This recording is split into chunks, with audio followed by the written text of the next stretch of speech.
Today we're going to look at something called Lectio Divina. The term itself means sacred reading, and what you do is you try to encounter the living word, the Bible, by using what I would say are four simple questions. So let's take a Bible passage. Let's take the story of the storm at sea.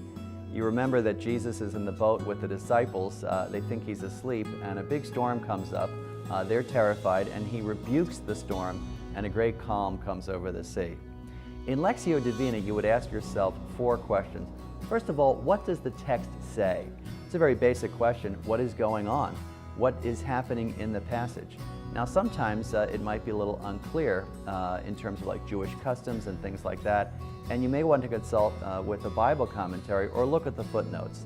But the first question is basically, what does the text say? The next question is, what does the text say to me? If you're reading about the storm at sea, you might see that Jesus is asleep, and you might start to think, you know, Jesus or God feels asleep in some of the parts of my life, you know?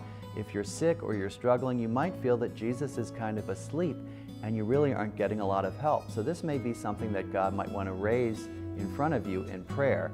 How does it impact and influence your own life? What are resonances between the text and what's going on in your life? The third question is, what do I want to say to God about the text? So if you're praying about the storm at sea and you feel like God is asleep in your life, you might feel moved to say, God, you know, I feel that you are distant. I feel that you're absent. I feel that you are kind of asleep, you know? It sometimes helps for people to express these feelings, these difficult feelings in prayer, and sometimes a scripture passage like that will help you to do something just like that. Finally, the fourth question, what difference will this text make in my life? Now, if you're struggling with feelings of God's absence, you might notice the disciples, and you might notice that Jesus, who seemed to be asleep, was actually aware all along of the danger they were in, and you might see how the storm is stilled and the disciples are awestruck. That may point you to a greater sense of hope in your life.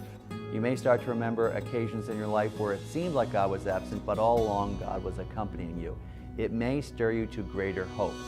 Prayer should get us to convert. Prayer should get us to act. And if it's something even as simple as trying to live with more hope, then it's worth it. So those are the four questions of Lectio Divina. What does the text say? What does the text say to me? What do I want to say to God about the text? And what difference will this text make in my life?